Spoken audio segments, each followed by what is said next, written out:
بسم اللہ الرحمن الرحیم الحمدللہ رب العالمین والصلاة والسلام علی سید المرسلین اما بعد فاعوذ باللہ من الشیطان الرجیم بسم اللہ الرحمن الرحیم قد افلح من تزکا وذکر اسم ربہ فصلی صدق اللہ العظیم۔ برادران اسلام، عید الفطر ماہ صیام کی تکمیل پر اللہ تبارک و تعالیٰ سے انعامات پانے کا دن ہے، اسی لیے اسے خوشی اور مسرت کا دن کہا جاتا ہے۔ یہی وجہ ہے کہ امت مسلمہ میں اس دن کو ایک خاص مقام اور اہمیت حاصل ہے۔ علماء کرام نے لکھا ہے کہ عید کا لفظ عودن سے مشتق ہے، جس کے معنی لوٹنا کے ہیں، یعنی عید ہر سال لوٹتی ہے اور اس کے لوٹنے کا شدت سے انتظار کیا جاتا ہے۔ اور فطر کے معنی روزہ توڑنے یا ختم کرنے کے ہیں، چونکہ عید الفطر کے روز روزہ کا سلسلہ ختم ہو جاتا ہے اور اس روز اللہ عبادات رمضان کا ثواب عطا فرماتا ہے، تو اسی مناسبت سے اسے عید الفطر کہا جاتا ہے۔ عید الفطر اور عید الاضحیٰ یہ دونوں ہی مسلمانوں کے لیے بڑی اہمیت کے حامل ہیں۔ سنن نسائی کی حدیث نمبر 1557، سنن ابی داؤد کی حدیث نمبر 1134، اور اس کی سند صحیح ہے۔ حضرت انس بن مالک رضی اللہ تعالی عنہ راوی ہیں، بیان فرماتے ہیں کہ رسول اللہ صلی اللہ علیہ وسلم مدینہ تشریف لائے تو دیکھا کہ ان کے لیے سال میں 2 دن ہیں جس میں وہ کھیلتے کودتے ہیں۔ حضور نبی کریم صلی اللہ علیہ وسلم نے ان سے پوچھا کہ یہ 2 دن کیا ہیں کہ جس میں آپ کھیلتے کودتے ہیں، 2 دن آپ سال میں خاص طور پر انجوائے کرتے ہیں؟ تو انہوں نے نبی پاک صلی اللہ علیہ وسلم سے عرض کی، یا رسول اللہ صلی اللہ علیہ وآلہ وسلم، جاہلیت میں ہم ان 2 دنوں میں کھیلتے کودتے تھے۔ تو آپ صلی اللہ علیہ وسلم نے فرمایا، اللہ عز و جل نے تمہیں ان 2 دنوں کے عوض، ان 2 دنوں کے بدلے 2 بہترین دن عطا فرمائے ہیں، ایک عید الاضحیٰ اور ایک عید الفطر۔ زمانہ جاہلیت میں جن 2 دنوں کو یہ لوگ سیلیبریٹ کرتے تھے، ان میں سے جو ایک دن تھا وہ 9 روز تھا۔ 9 روز یہ ایرانی شمسی کیلنڈر کی جب ابتدا ہوتی تھی نا، یہ مارچ کے مہینے میں ہوتی تھی، اس کو ایک بڑے دن کے طور پر مناتے تھے، اس کو سیلیبریٹ کرتے تھے۔ اور جو دوسرا دن ہے وہ مہرجان ہے، وہ اس دن کو مناتے تھے۔ جو مہرجان ہے یہ موسم خزاں میں تھا، اور جو 9 روز ہے یہ موسم بہار میں ہوتا تھا۔ تو یہ دونوں دنوں کو مناتے تھے، کھیلتے کودتے تھے۔ یہ اب بھی جس ملک کے اندر فارسی بولنے والے موجود ہیں، وہاں پہ اب بھی اس کو سال کے اینڈ پہ سیلیبریٹ کیا جاتا ہے۔ جس طرح یہ ترکمانستان ہے، ازبکستان ہے، تاجکستان ہے، کچھ علاقہ، کچھ پاپولیشن پاکستان اور انڈیا کے اندر بھی ہے، اور کچھ ایران اور عراق کے اندر بھی یہ فارسی بولنے والے لوگ موجود ہیں۔ تو حقیقت میں اہل فارس جو ہیں وہ ان 2 دنوں کو سیلیبریٹ کیا کرتے تھے۔ تو حضور نبی کریم صلی اللہ علیہ وسلم نے ارشاد فرمایا کہ اللہ تبارک و تعالیٰ نے تمہیں ان 2 دنوں کی نسبت بہتر دن عطا فرمائے ہیں، تو تم عید الفطر اور عید الاضحیٰ کو انجوائے کرو۔ وہ جو دن ہیں جو 9 روز ہیں اور جو مہرجان ہے، وہ تو موسمیاتی تبدیلی کے حساب سے مناتے تھے، جبکہ عید الفطر اور عید الاضحیٰ یہ خاص عبادات کے ساتھ جڑے ہوئے ہیں۔ وہ موسم بہار کے لحاظ سے اس کو مناتے ہیں، اور مسلمان اس کو عبادت کے طور پہ سیلیبریٹ کرتے ہیں کہ جب رمضان المبارک کا پورا مہینہ ایک بندہ مومن دن کے وقت روزے رکھتا ہے اور رات کو تلاوت قرآن اور قیام اللیل کے ذریعے اللہ تبارک و تعالیٰ کی عبادت کرتا ہے، اپنے جسم کے اوپر اپنی روح کے اوپر مشقت برداشت کرتا ہے، تو اللہ تبارک و تعالیٰ پھر اس بندہ مومن کو عید کل میں حقیقی خوشی نصیب فرماتا ہے۔ اور عید والا دن حقیقت میں بندہ مومن کو عیدی ملنے والا دن ہے، یہ عیدی کا دن ہے۔ یہ تو ہم نے عیدی نام رکھ لیا نا، 500 روپے 1000 روپے کا نام عیدی نہیں ہے۔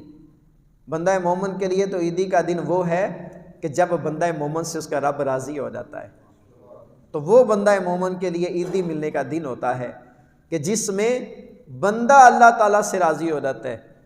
کہ صحیح حدیث ہے، نبی مکرم صلی اللہ علیہ وسلم نے ارشاد فرمایا کہ روزہ دار کے لیے 2 خوشیاں ہیں، ایک افطار کے وقت اور ایک اللہ تعالیٰ سے ملاقات کے وقت۔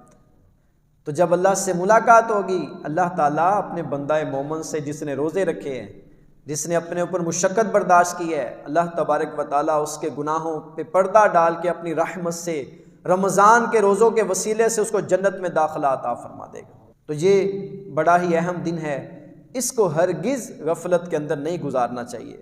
لہو و لعب جو ہے یہ امراء کے لیے ہوتا ہے، جبکہ رمضان امیر اور غریب ہر ایک کے لیے ہے، اور عید کی خوشیاں امیر و غریب سب کو اللہ تبارک و تعالیٰ نے عطا فرمائی۔ تو ہمیں رمضان المبارک کے بعد عید کی خوشی کیسے سیلیبریٹ کرنی چاہیے، آج ہم نے اس پہ گفتگو سنی ہے۔ آپ توجہ رکھیں گے تو انشاءاللہ تبارک و تعالیٰ آپ کو اس کی ڈھیر و برکتیں نصیب ہوں گی۔ عید کی خوشیاں کیسے منائیں، اس کے لیے سب سے پہلے ہمیں اللہ تعالیٰ کا شکر ادا کرنا ہے کہ اللہ تیرا لاکھ لاکھ شکر ہے کہ تو نے ہمیں رمضان المبارک کے بعد اتنا عظیم الشان دن عطا کیا ہے۔ ہمیں اس کا شکر ادا کرنا ہے کہ اللہ تو نے ہمیں رمضان کی نعمت عطا فرمائی۔ کتنے سارے ہمارے دوست، کتنے سارے رشتہ دار ہمارے پچھلے رمضان میں ہمارے ساتھ تھے، لیکن ابھی وہ ہمارے ساتھ نہیں ہیں، یہ رمضان ان کو نصیب نہیں ہوا۔ ہم کتنے بلیسڈ ہیں، صحیح بات ہے، اللہ تبارک و تعالیٰ کا کتنا کرم ہے ہمارے اوپر کہ اللہ تبارک و تعالیٰ نے ہمیں رمضان جیسی نعمت عطا فرمائی ہے، اور اللہ تبارک و تعالیٰ نے پھر رمضان کے بعد ہمیں عید کی خوشی نصیب فرمائی۔ یہ بہت بڑی بلیسنگ ہوتی ہے، اس میں کسی بندے کا کوئی اختیار نہیں ہوتا، یہ خاص اللہ تبارک و تعالیٰ کی مرضی سے ہوتا ہے۔ بہت سارے لوگ ایسے ہیں جو رمضان المبارک میں بھی سگریٹ پی رہے ہوتے ہیں، اور نوجوان ہیں، ایسا نہیں ہے کہ وہ بڑے بوڑھے ہیں ان سے روزہ نہیں رکھا جاتا۔ آج میں نے ایک نوجوان کو دیکھا ہے، 30واں روزہ، فجر کی نماز کے بعد جب مسجد سے درس کر کے کہیں پہ میں گیا تو میں نے دیکھا کہ ایک نوجوان جس کی عمر تقریباً 18 سے 20 سال ہو سگریٹ نوشی کر رہا ہے کہ یار رمضان المبارک کا آخری روزہ ہے، یار وہ روزہ ہی رکھ لو۔ اور پھر اللہ تعالیٰ نے جمعۃ الوداع 5واں جمعہ عطا کیا۔ لیکن جس پہ اللہ تعالیٰ کا کرم ہوتا ہے، اللہ کے کرم کے بغیر یقین کریں ہم کچھ بھی نہیں۔ یہ خاص اللہ کا فضل ہے ہمارے اوپر کہ ہمیں رمضان بھی نصیب فرمایا ہے، اور رمضان المبارک کا 5واں جمعہ اللہ تبارک و تعالیٰ نے ہمیں نصیب کیا ہے۔ یہ خاص اس کی کرم نوازی ہے۔ اللہ کا شکر ادا کرنا ہے، اور گھر کی خواتین کا بھی شکریہ ادا کرنا ہے۔ شکریہ ہر اس ماں کے لیے، شکریہ ہر اس بیوی کے لیے، شکریہ ہر اس بہن کے لیے، شکریہ ہر اس بیٹی کے لیے کہ جس نے اپنی رات کی نیندیں قربان کر کے سحری اور افطاری میں ہمیں سحری افطاری بنا کے دی۔ شکریہ اس بہن کے لیے، اس بیٹی کے لیے، جب ہمارے دوست ہمارے گھر میں دعوت کے لیے آئے تو ہماری ماں بہن بیٹی نے وہ سحری اور افطاری کر کے ان کو پیش کی۔ میں شکریہ ادا کرتا ہوں ہر اس بہن، ہر اس بیٹی کے لیے کہ جب بچے بھی تنگ کر رہے ہوتے ہیں، گھر میں بچے بھی ہوتے ہیں، چھوٹے بچے ہوں، اور خاص طور پہ پھر افطار کا وقت ہو، کتنا مشکل ہو جاتا ہے افطاری وغیرہ کو، سحری کو مینیج کرنا۔ ان سب بہنوں کو میرا سلام، ان سب بیٹیوں کو میرا سلام، ان سب ماؤں کو میرا سلام، ان سب بہنوں کو میرا سلام، اور ان سب ازواج جو اپنے خاوند وغیرہ اور بچوں کے لیے افطاری اور سحری کا انتظام کرتی رہیں، وہ واقعی شکریہ کے مستحق ہیں۔ میری دعا ہے اللہ تبارک و تعالی ہماری سب خواتین کو جو رمضان المبارک میں ہمارے لیے اتنی قربانی دیتی رہیں، اللہ تبارک و تعالی ان کی زندگیوں کے اندر اور ان کے وقت کے اندر برکت عطا فرمائے، اور اللہ تبارک و تعالی ہماری بہنوں ہماری ماؤں کی کامل مغفرت فرمائے۔ بہت مشکل ہوتا ہے، اور خاص طور پہ پھر سب کچھ قربان کرنا، اور اس کے بعد خواتین کا حق بنتا ہے کہ ہم ان کا شکریہ ادا کریں، کیونکہ حدیث پاک میں آتا ہے جو بندے کا شکریہ ادا نہیں نہ کرتا وہ اللہ کا شکر گزار بھی نہیں ہوتا۔ تو جو انسان ہے ہمیں اس کا بھی شکر گزار ہونا چاہیے، اور جب ہم انسانوں کے شکر گزار ہوں گے تو پھر اللہ تعالیٰ کا بھی شکر گزار بندہ ہم انشاءاللہ تعالیٰ بن جائیں گے۔ تو سب سے پہلے جی ہم نے اللہ کا شکر ادا کرنا ہے، اور دوسرے نمبر پہ یہ ہے کہ عید کے دن خوشی کا اظہار کس طرح کریں۔ عید کے دن تو خوشی کرنی ہے، عید کے دن تو خوشی بنتی ہے، عید والے دن تو خوشی کرنا پیارے نبی صلی اللہ علیہ وسلم کی سنت ہے۔ تو پھر ہم اس کو کس طریقے سے سیلیبریٹ کریں اس خوشی کو؟ آئیں دیکھتے ہیں کہ حضور نبی کریم صلی اللہ علیہ وسلم بھی عید پہ خوشی سیلیبریٹ کرتے تھے کہ نہیں کرتے تھے۔ تو اس کے لیے صحیح بخاری کے اندر حدیث ہے 2907، حضرت عائشہ رضی اللہ تعالی عنہا اس کی راویہ ہیں، بیان فرماتی ہیں کہ سوڈان سے کچھ صحابہ کرام نبی پاک صلی اللہ علیہ وسلم کے پاس تشریف لائے، اور وہ جو سوڈانی صحابہ تھے، سوڈان ایک ملک کا نام ہے نا، ایتھوپیا کے ساتھ ساتھ ہی ملتے ہیں، ایتھوپیا سوڈان۔ بعض لوگ یہ سمجھتے ہیں کہ سوڈان اور ایتھوپیا ایک چیز ہے، یہ ایک چیز نہیں ہے، افریقن کنٹریز ہیں یہ۔ تو بی بی عائشہ صدیقہ رضی اللہ تعالی عنہا فرماتی ہیں کہ نبی پاک صلی اللہ علیہ وسلم کے پاس سوڈان سے کچھ صحابہ جو تھے وہ تشریف لائے، ڈال اور حراب کا کھیل کھیلنے لگے۔ ڈال جس طرح جنگوں میں ڈال استعمال ہوتی ہے تیروں سے بچنے کے لیے، تلواروں سے بچنے کے لیے، تو اس کا ڈال کا اور حراب کا کھیل کھیلنے لگے۔ تو بی بی عائشہ رضی اللہ تعالی عنہا فرماتی ہیں کہ یہاں تو میں نے خود نبی پاک صلی اللہ علیہ وسلم سے عرض کی کہ میں نے بھی یہ کھیل دیکھنا ہے، یا حضور نبی کریم صلی اللہ علیہ وسلم نے خود مجھے کہا کہ آ کے یہ کھیل دیکھ لے۔ فرماتی ہیں میں حضور نبی کریم صلی اللہ علیہ وسلم کے بالکل پیچھے آ کے کھڑی ہوگی۔ جب کوئی بندہ کسی کے بالکل پیچھے آ کے کھڑے ہو جاتا ہے تو وہ پیچھے والا بندہ بھی نظر نہیں آتا۔ تو فرماتی ہیں میں پردے میں بھی آ گئی، آپ صلی اللہ علیہ وسلم بھی میرے سامنے تھے، تو میں پیچھے سے کھیل دیکھنے لگی۔ تو جب میں تھک گئی تو حضور نبی کریم صلی اللہ علیہ وسلم نے فرمایا عائشہ بس؟ فرمایا جی یا رسول اللہ صلی اللہ علیہ وسلم اب میں تھک گئی ہوں۔ فرمایا ٹھیک ہے اب آپ گھر چلی جائیں۔ تو شریعت کے دائرے میں رہ کے جو کھیل کود ہے وہ جائز ہے، لیکن وہ جو کھیل کود ہے شریعت کے خلاف اس میں کوئی معاملہ نہ ہو۔ مثال کے طور پہ میں ایک ایگزامپل دیتا ہوں، آپ فٹ بال کھیلنا چاہتے ہیں، آپ کرکٹ کھیلنا چاہتے ہیں، آپ کھیلیں، اسلام نے آپ کو منع نہیں کیا، لیکن اسلام ان چیزوں سے منع کرتا ہے جو اس میں خرافات وغیرہ ہیں، جو شریعت کے خلاف چیزیں چلتی ہیں۔ جس طرح آپ ہاکی کھیلتے ہیں تو ہاکی میں عام طور پہ لباس اس طرح کا ہوتا ہے کہ بندے کا ستر بھی نہیں چھپا ہوتا، تو اس طرح کا لباس پہن کے کھیلنا جائز نہیں ہے۔ لباس کم از کم اتنا ہونا چاہیے کہ بندے کا ستر چھپ جائے، اس کے بعد آپ ہاکی کھیلیں، کرکٹ کھیلیں، فٹ بال کھیلیں، وہ آپ کی مرضی ہے۔ نمازوں کے اوقات میں وہ ساری گیم چھوٹنی چاہیے۔ ہمارے ہاں تو ایسا ہوتا ہے نا کہ کرکٹ میچ لگتا ہے تو ہم نماز چھوڑ دیتے ہیں، ہم جمعہ چھوڑ دیتے ہیں، کہ خاص طور پہ انڈیا کے ساتھ میچ ہو تو وہ تو سارے معاملات ہی ڈسٹرب ہو جاتے ہیں۔ تو اس لیے وہ کھیل کھیلنا جائز ہے، اور نبی پاک صلی اللہ علیہ وسلم نے وہ جو صحابہ کھیل رہے تھے ان کو اپریشیٹ بھی کیا۔ ایسا نہیں ہے کہ دین اسلام نعوذ باللہ کو خشک دین نہیں ہے، دین اسلام تو ایک ماڈریٹ ریلیجن ہے نا، ایک بڑا ہی معتدل اور متوازن جو رویہ ہے وہ نبی مکرم صلی اللہ علیہ وسلم نے اختیار فرمایا ہے۔ صحیح بخاری کے اندر حدیث نمبر 952 ہے، 952، اور اس کے راویہ بھی حضرت عائشہ صدیقہ رضی اللہ تعالی عنہا ہیں۔ فرماتی ہیں کہ ابو بکر یعنی ان کے جو والد ہیں ابو بکر رضی اللہ تعالی عنہ تشریف لائے تو فرماتی ہیں میرے پاس 2 لڑکیاں تھیں، وہ کوئی گیت گنگنا رہی تھیں، وہ اشعار جو تھی وہ گا رہی تھیں۔ فرماتی ہے جنگ بواس میں جو انصار نے اپنے نوجوانوں کو لڑائی پہ ابھارنے کے لیے اشعار پڑھے تھے نا، وہ والے اشعار وہ لڑکیاں پڑھ رہی تھیں۔ یہ جو جنگ بواس ہے یہ اوس اور خزرج کے درمیان ہوئی تھی، اور یہ ان کی نسل در نسل ان کی لڑائیاں چلتی رہتی تھی، تو اس میں بہت زیادہ دونوں سائڈوں سے نقصان ہوا تھا۔ تو جنگ بعاث میں جو اشعار پڑھے گئے تھے، تو حضرت عائشہ رضی اللہ تعالیٰ عنہ فرماتی ہیں کہ وہ اشعار جو ہیں وہ دونوں لڑکیاں، حالانکہ وہ گانے والی نہیں تھیں، وہ ان اشعار کو گنگنا رہی تھیں۔ فرماتی ہیں ابو بکر صدیق رضی اللہ تعالیٰ عنہ تشریف لائے تو انہوں نے کہا کہ رسول اللہ صلی اللہ علیہ وسلم کے گھر میں تم یہ گانے بول رہی ہو، یہ شیطانی باجے؟ تو فرماتی ہیں وہ عید کا دن تھا، نبی مکرم صلی اللہ علیہ وسلم نے حضرت ابو بکر رضی اللہ تعالیٰ عنہ کی طرف دیکھ کے فرمایا، اے ابو بکر، ہر قوم کی ایک عید ہوتی ہے اور آج ہماری عید ہے، کہ فرمایا ان کو بولنے دیں۔ فرماتی ہیں کہ جب حضرت ابو بکر رضی اللہ عنہ تھوڑا بیزی ہو گئے تو میں نے ان لڑکیوں سے اشارہ کیا، جیسے پنجابی نہیں کہنا سیٹی ہو جاؤ ذرا، ٹھیک ہے بس اوکے ہو گئے۔ تو جب وہ کسی اور کام میں مشغول ہو گئے تو میں نے دونوں لڑکیوں کو بھیج دیا، لیکن نبی پاک صلی اللہ علیہ وسلم نے پرمیشن دی، شریعت کے دائرے کے اندر اشعار جو ہیں وہ بیہودہ لغویات والے نہیں ہونے چاہیے، جس طرح کہ آج کل ماڈرن دور کے اندر یہ گانے باجے وغیرہ کا سلسلہ ہوتا ہے اور موسیقی وغیرہ کا سلسلہ ہوتا ہے، اس کی اجازت نہیں ہے۔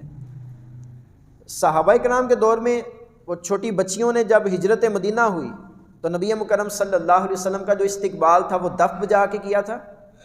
شریعت نے جہاں پہ اجازت دی ہے اس کی اجازت ہے۔ اور پھر دیکھیں یہ جو سوڈان سے آئے ہوئے صحابہ تھے، انہوں نے باقاعدہ جنگی سامان کے ساتھ کھیل پیش کیا۔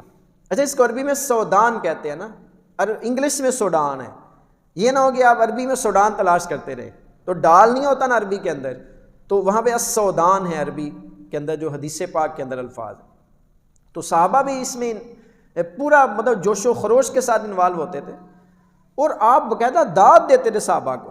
جس طرح دو ٹیمیں ہوتی ہیں نا، تو ہر بندہ اپنی ٹیم کو سپورٹ کر رہا ہوتا ہے۔ مثال کے طور پہ کرکٹ دیکھ لیتے ہیں، فخر زمان چھکا لگائے نا، وہ کہتا ہے واہ یار فخر زمان کیا چھکا لگایا یار، یہ ہوتا ہے آپ انکریج کر رہے ہوتے ہیں اپنے کھلاڑیوں کو، تو آپ ان کو سپورٹ کر رہے ہوتے ہیں۔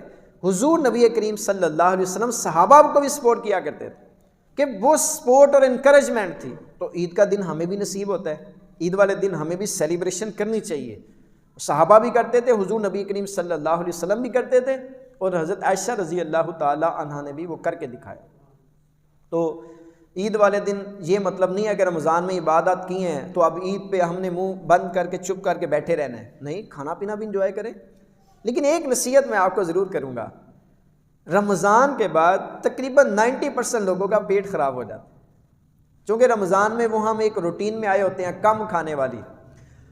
رمضان کے بعد جب عید آتی ہے پھر ہم نہ قورمہ دیکھتے ہیں، نہ کباب دیکھتے ہیں، نہ ہم بریانی دیکھتے ہیں، تو نہ ہم کڑھائی دیکھتے ہیں، نہ ہم لذیذہ دیکھتے ہیں، نہ ہم گاجر کا حلوہ دیکھتے ہیں، جو آ رہا ہے وہ کھائی جاتے ہیں، کھائی ہو کر کیا ہوتا ہے، پیٹ خراب ہو جاتا ہے۔ اور اکثر کو ایسا ہوتا ہے، تو ہم نے اپنی صحت کا بھی خیال رکھنا ہے۔ سب کچھ کھائیں، ذرا تھوڑا تھوڑا کھا لیں، بریانی بھی کھا لیں، چلیں ایک پلیٹ کا چوتھا حصہ کھا لیں، ٹھیک ہے جی، گھر میں لذیذہ کھیر بنی ہوئی ہے، چلیں وہ بھی پلیٹ کا چوتھا حصہ کر کے کھا لیں، سب کچھ کھائیں لیکن تھوڑا تھوڑا پورشن کر لینا، اس سے مطلب پھر ہمیں ابڈومینل ڈسکمفرٹ نہیں ہوگا، مطلب بد ہضمی کا مسئلہ نہیں ہوگا، ڈسپیپسیا نہیں ہوگا، انڈائجیشن نہیں ہوگی، ہمیں بد ہضمی کا مسئلہ نہیں ہوگا، ورنہ عید خراب ہو جاتی ہے۔ ہم وہ گھر میں بھی بیٹھے رہتے ہیں، گھر سے باہر بھی نہیں نکلا جاتا، دوست احباب سے نہیں ملا جاتا، تو اس لیے ہمیں ان چیزوں کا تھوڑا سا دھیان رکھنا ہے، تھوڑا سا کھانے پہ کنٹرول رکھنا ہے، انشاءاللہ مسئلہ نہیں ہونے لگا انشاءاللہ تعالی۔ پھر عید پہ اٹھے ہوئوں کو منانا چاہیے، جو ہمارے رشتہ دار ناراض ہیں، جو ہمارے دوست احباب ناراض ہیں، جو گلی محلے میں سے لوگ ہم سے ناراض ہیں، ہم نے روٹھے ہوئوں کو منانا ہے، کیونکہ نبی پاک صلی اللہ علیہ وسلم نے بڑی اس کی خاص ترغیب ارشاد فرمائی ہے، اور بخاری کی حدیث نمبر 6077 ہے۔ حضرت ابو ایوب انصاری رضی اللہ تعالی عنہ اس کے راوی ہیں، نبی پاک صلی اللہ علیہ وآلہ وسلم نے ارشاد فرمایا، کسی شخص کے لیے جائز نہیں کہ وہ اپنے بھائی سے 3 دن سے زیادہ ملاقات نہ کرے، ناراضگی کی وجہ سے، کہ کسی مسلمان کے لیے جائز نہیں کہ وہ اپنے بھائی سے 3 دن تک ناراض رہے، کہ دونوں جب ملیں تو ایک ادھر منہ کر لے دوسرا ادھر منہ کر لے، یہ حدیث پاک کے اندر موجود ہے۔ اور فرمایا ان میں سے بہتر وہ ہے جو سلام میں پہل کرے وہ بہتر ہے۔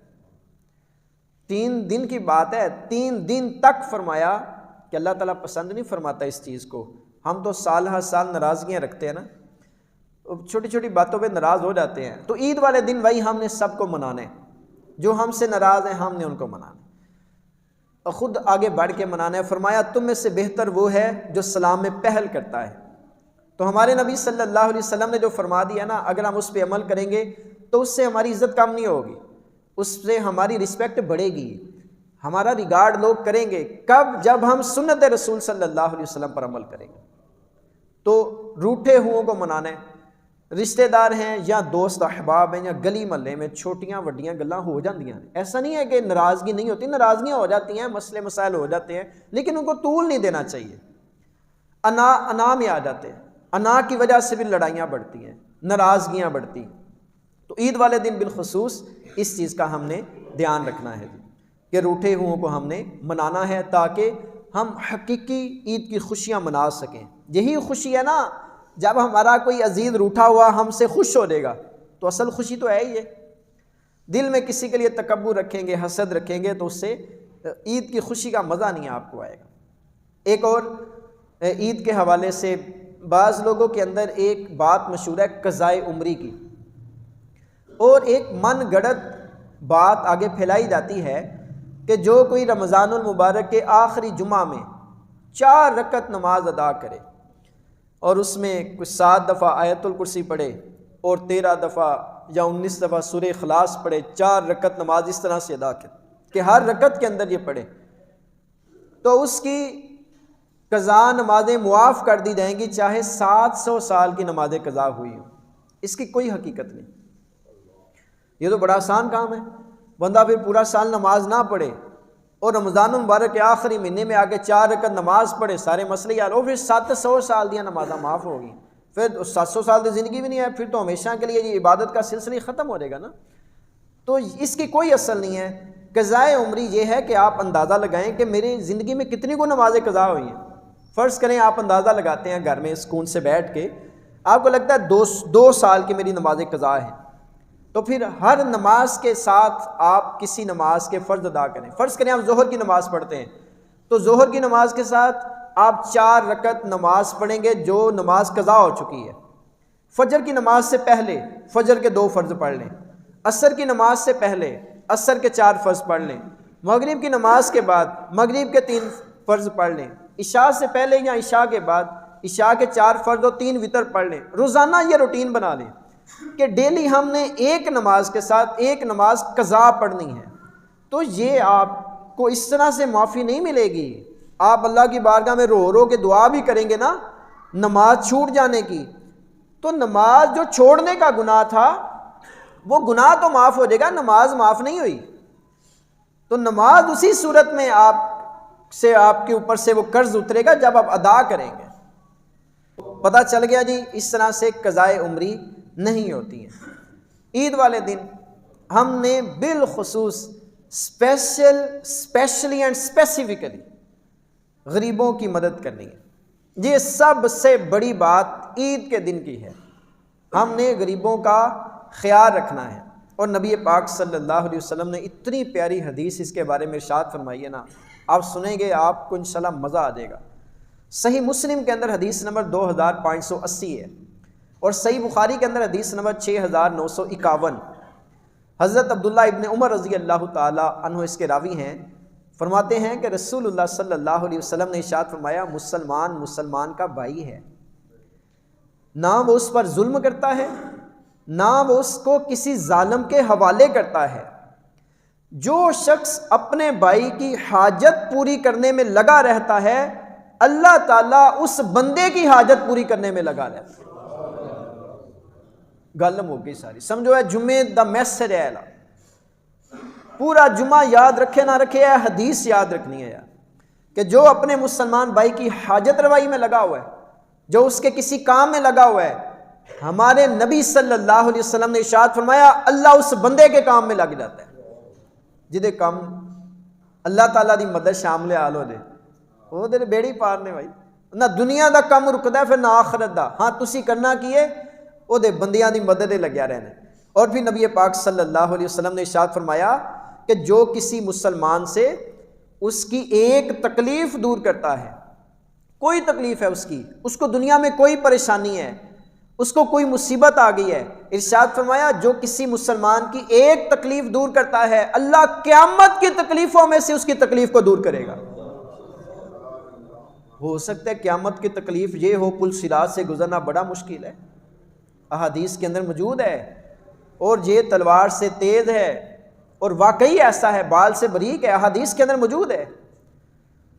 ہو سکتا ہے یہ ایک تکلیف ہو سکتا ہے جب نامہ اعمال تل رہا ہو، اور ہمارے اعمال تو آپ ہر بندے کو پتہ ہے اپنے گریبان میں جان کے ہماری نیکیاں کتنی کو ہیں. جب نیکیوں کا پلڑا ہلکا ہو جائے گا وہ بھی ایک تکلیف ہے. اور جب گناہ کھل رہے ہوں گے اہل محشر ہمارے گناہوں کو دیکھ رہے ہوں گے، یہ بھی تو ایک تکلیف ہے. تو ارشاد فرمایا اللہ اس بندے کی قیامت کی تکلیفوں میں سے ایک تکلیف کو دور کر دے. آپ کیا کریں؟ آپ لوگوں کی مدد کرنا شروع کر دیں. بندہ کہتا ہے یار کوئی برکت نہیں ہو رہی، گھر بار میں برکت نہیں ہو رہی، بزنس کے اندر برکت نہیں ہو رہی، ہمارے گھر کی طرف خیر و برکت نے آنا چھوڑ دیا ہے. بزرگ فرماتے ہیں لوگوں کے لیے آسانیاں پیدا کرنا شروع کر دو، اللہ تمہارے گھر میں خیر و برکت نازل کرنا شروع کر دے گا. اس کو رستہ دینا خیر و برکت کو.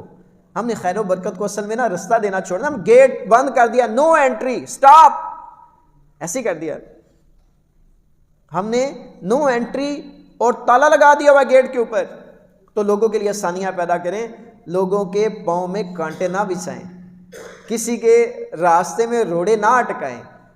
کسی دا کام نہیں جے روکدا ہے. میں تمہیں دس دیں دنیا دے وچ جڈا مرضی کوئی وڈے تو وڈا فنے خان ہوئے نا، جتنا مرضی صاحب اختیار ہو، کسی کا کام روکنا چاہے اگر اللہ اس کے ساتھ شامل ہے اس کا کام نہیں جے رک سکتا. تو ہمیں کیا مصیبت پڑی ہے کسی کے راستے میں روڑا اٹکانے کی، کسی کی ترقی سے جائلس ہونا.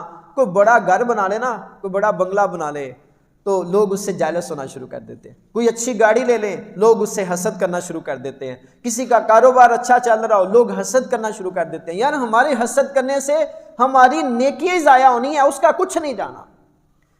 تو کسی کی خوشی میں سیلیبریٹ کریں، خوش ہوں، اس کو کہو یار ماشاءاللہ اللہ نے آپ کو اتنا اچھا گھر عطا کیا، اللہ آپ کو رہنا بھی نصیب کرے.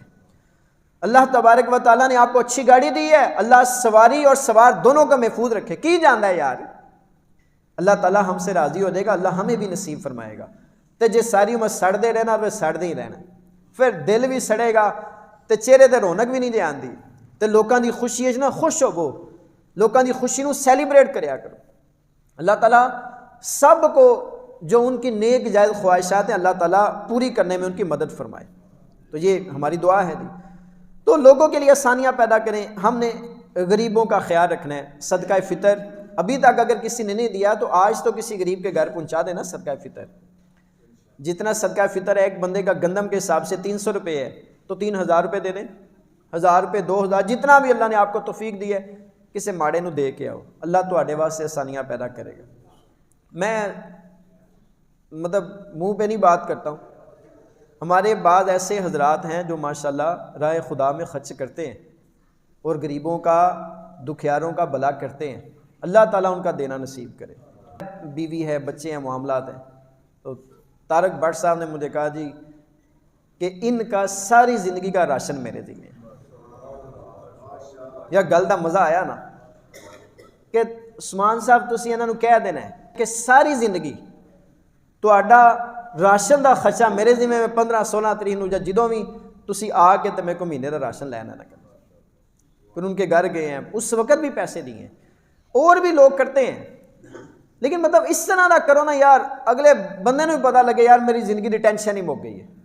ایک بیوی ہے وہ بیوہ ہو گیا فرض کرے تو اب اس کی زندگی کا سب سے بڑا مسئلہ یہ راشن ہی ہوتا ہے نا. ایک کھانے پینے کے معاملات ہیں یار، ناشتے کی پکانا ہے، رات نو کی کھانا ہے، تو یہ پرابلم ہوتی ہے. اور پھر آگے سے اولاد بھی اگر کچھ نہ کر رہی ہو آپ ان کے لیے آسانیاں پیدا کریں، اللہ آپ کے لیے آسانیاں پیدا کرے. اور پھر میں نے دیکھا ہے کہ ان کی دکان پہ آپ چلے جائیں راشی پہ آمد ہے، اللہ تعالیٰ نے عطا کیا ہے. اللہ آپ سب کے رزق میں برکت عطا کرے. تو وہ میں کبھی سوچتا تھا یار چھوٹی جی دکان ہے بٹ صاحب دی تو یار راشن نہیں مکتا یار.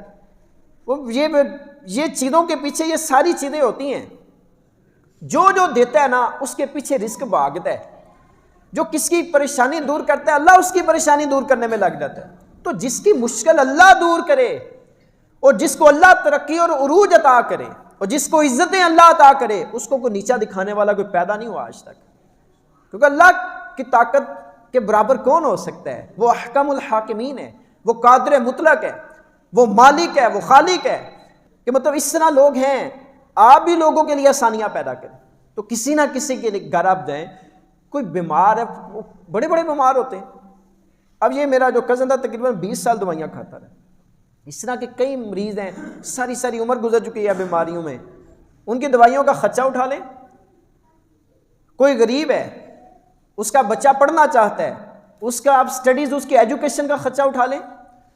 کوئی کسی مدرسے کے اندر کوئی درس نظامی کرنا چاہتا ہے، وہ نہیں کر سکتا، ماڑا غریب ہے، نہیں پیسے دے سکتا، کسی ایک کا خرچہ اٹھا لینا.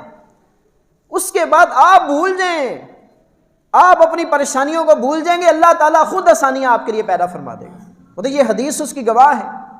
دل جوئی کریں لوگوں کی، لوگوں کو انکریج کریں، لوگوں کو ڈھارس بندائیں، ڈسکریج نہ کرو، لوگوں کے دل نہ توڑیں، لوگوں کے دل جوڑیں، آسانیاں پیدا کریں. آپ کے گھر پہ اللہ تعالیٰ ایسی رحمتوں کی برسات کرے گا کہ آپ دیکھتے رہ جائیں گے انشاءاللہ تعالیٰ. اور یہ تجربے والی باتیں ہیں. وہ وڈے وڈیرے بھی یہ کہندے نے پتر جدوں گھروں نکلن گو نا تو کوئی 10 15 20 روپے جڑے نا صدقہ کر کے نکلیا کرو. اور بزرگ یہی سمجھاندے نے.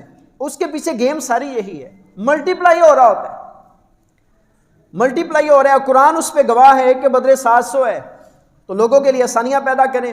اور خاص طور پہ جو یتیم اور بیوائیں ہیں ان کی ہیلپ کرنا تو ہماری سوسائٹی کے ہر بندے پہ فرض ہے. یہ ایک دو بندے کا فرض نہیں ہے، یہ سب کے اوپر فرض ہے. جو ہمارے سوسائٹی کے اندر، معاشرے کے اندر یتیم ہیں اور جو بیوائیں ہیں ان کی ہم نے مدد کرنی ہے. اور صحیح بخاری کی جو حدیث نمبر 6006 ہے اس میں نبی پاک صلی اللہ علیہ وسلم نے ارشاد فرمایا کہ جو بیوہ اور مسکین کے لیے کوشش کرنے والا ہے اللہ تبارک و تعالیٰ کی راہ میں، ایک بندہ جہاد کرتا ہے، ایک بندہ ساری رات اللہ کی عبادت کرتا ہے، ایک بندہ سارا دن روزے سے رہتا ہے، ارشاد فرمایا یہ اس بندے کی طرح ہے جو بندہ کسی بیوہ اور کسی مسکین کی مدد میں لگا رہتا ہے. گل دی نہ لگتا ہے، سمجھ نہیں آئی.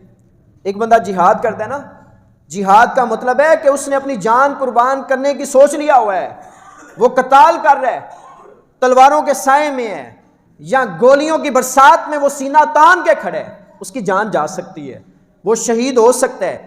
ایک بندہ ساری رات عبادت کرتا ہے، کوئی سوکھا کام ہے؟ یہ تو ترابیاں نہیں پڑھیاں جاندیاں بندیاں کو، ساری رات عبادت کرتا ہے.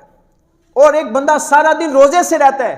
اللہ کے نبی صلی اللہ علیہ وسلم نے ارشاد فرمایا جو بیوہ اور مسکین کی مدد میں لگا ہوا ہے وہ ان لوگوں جیسے، وہ مجاہد جیسا ہے، مجاہد جیسا. تو ان کی مدد ضرور کرنی چاہیے. آپ کے سب سے پہلے جو حقدار ہیں وہ آپ کے رشتہ دار ہیں.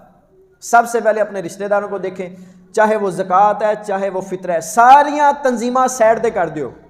تہاڈی ایفیلیشن کدے نال ہے؟ تہاڈی ادارت المصطفیٰ دے نال ہے، تہاڈی دعوت اسلامی دے نال ہے، تہاڈی ایفیلیشن جماعت الدعوہ دے نال ہے، جدے نال بھی ہے سارے نو سائڈ تے کر دیو. پہلے ویکھو اپنے رشتہ دار. مدرسیاں دی مدد بعد وچ، مدارس دی مدد بعد وچ، سارے انتظامات پہلے تہاڈے رشتہ دار. جے میں تہانوں صحیح گل کہہ رہا ہوں، دنیا دا کوئی مفتی کوئی مفسر وہ دیکھو بہ جو وہ کہے گا سب تو پہلے تہاڈے رشتہ دار نے، سب تو پہلے تہاڈے سکے بہن بھائی نے. والدین کے بعد تو سب سے زیادہ ہمارے مال کے حقدار ہیں نا. زکوٰۃ فطرہ کے علاوہ سب تو پہلے اپنے بہناں بھائیاں نو ویکھو، اپنے رشتہ داراں نو ویکھو، اس تو بعد پھر تسی باہر نکلنا ہے، اس تو بعد تسی UK یورپ امریکہ تک صدقہ خیرات کرو. کنے روکے؟ تو ان چیزوں کا آپ نے دھیان رکھنا ہے. نبی پاک صلی اللہ علیہ وسلم نے ارشاد فرمایا، بخاری کی حدیث نمبر 6005 ہے، ارشاد فرمایا جیڑا بندہ یتیم دی کفالت کردا ہے، جو یتیم کی کفالت کرے گا میں اور وہ جنت میں اس طرح ہوں گے. کس نے فرمایا ہے؟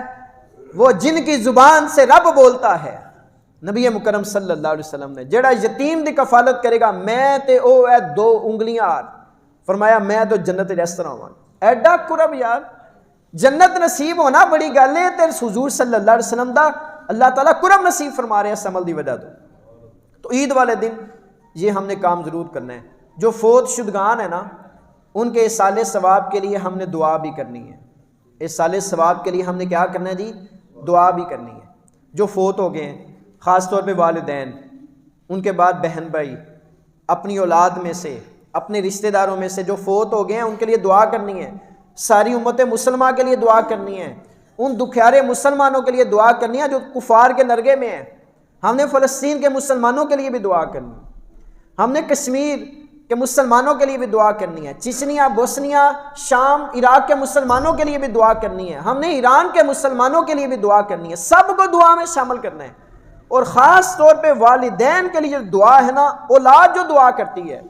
اے جڑے نوجوان نے، جڑے بچے نے، حدیث نو سنو ذرا توجہ دے نال۔ صحیح الجامع الصغیر کے اندر حدیث نمبر 1617 حضرت ابو ہریرہ رضی اللہ تعالی عنہ اس کے راوی ہیں کہ نبی پاک صلی اللہ علیہ وسلم نے ارشاد فرمایا کہ بے شک اللہ تعالیٰ نیک بندے کا جنت میں درجہ بلند کرتا ہے۔ تو بندہ کہتا ہے یا اللہ میرا جنت درجہ کیوں بلند کیتا ہے؟ میرا جنت میں کیوں درجہ تو نے بلند کیا ہے؟ اللہ تبارک و تعالیٰ ارشاد فرماتا ہے کہ تمہاری اولاد میں سے تمہارے لیے دعا کی گئی ہے، تو میں نے اس دعا کی وجہ سے جنت میں تمہارا درجہ بلند کر دیا۔ تو جڑے جنہاں دے والدین فوت ہو گئے نے، انہاں دی اولاد دا حق نہیں بنتا کہ ماں پیو واسطے دعا کرن۔ اور والدین واسطے بھی ہے لمحہ فکری ہے کہ اپنی اولاد دی تربیت بھی اس طریقے دے نال کرن کہ ساڈے جان تو بعد ساڈی بخشش واسطے ہاتھ ہی چک سکن۔ یہ نہ کہن کہ چلو جان چھٹی ہے، 2 منٹ دے دیجئے۔ کہ میں نے بتایا کہ بندہ، اس کا باپ بیمار تھا بڑا زیادہ، بہت سخت بیمار تھا، تو یعنی وہ لڑکا، جوان لڑکا کہہ رہا ہے، کہتا ہے انہوں نے کچھ ہوئے رہندا ہے۔ بڑی شرمندگی والی بات ہے اولاد کے لیے، اپنے باپ کے بارے میں کہہ رہے ہیں انہوں نے کچھ ہوئے رہندا ہے، ہن ہویا دے کیڑا کوئی مسئلہ ہے۔ اور پھر ایسی اولادیں روتی ہیں باپ کے، ماں کے جانے کے بعد، اس کے مرنے کے بعد رون شون دا کوئی فائدہ نہیں جائے۔ تو دسدے ہیں انہاں دی زندگی وچ انہاں واسطے آسانیاں پیدا کرو، انہاں دی زندگی وچ انہاں نوں سہارا دیو، نہیں تے قبرستان تے غیر بھی چک کے لے جاندے نے۔ قبرستان تے ساڈے ہمسایاں دے منڈے بھی آ جان گے جناب، کندیاں دے قبرستان لے جاندے، دفنا بھی دین گے، وہ بتھیرے رل جاندے نے جنازے دے ٹائم۔ ماں پیو نوں انہاں دی زندگی ہے ضرورت ہے، جیوندیاں جیو انہاں نوں سہارا دیو۔ یہ جمعۃ الوداع نوجوانوں سے خاص طور پہ میری ریکویسٹ ہے، اپنے والدین کی قدر کریں، جیتے جی زندگی کے اندر ان کو سپورٹ دیں، ان کے لیے آسانیاں پیدا کریں۔ بعدوں پچھتاوا جے، صرف پچھتاوا، اس تو علاوہ کچھ نہیں۔ بندہ روندا ہے خدمت دا موقع نہیں ملیا، اور ساری عمر تو بھائی والدین نوں پوچھیا نہیں، ہن کہنا سانوں خدمت دا موقع نہیں ملیا۔ ساری عمر والدین کے تم نے قدم نہیں دبائے کبھی، ساری زندگی ماں پیو بیمار رہے تو دوائی دا ماں پیو نوں نہیں پوچھیا، یاراں پیچھے پارٹیاں پوریاں ڈاندے رہے ہو، تو اب مرنے کے بعد کہتے ہیں خدمت دا موقع نہیں ملیا، اور کیڑا تانوں موقع ملنا ہے؟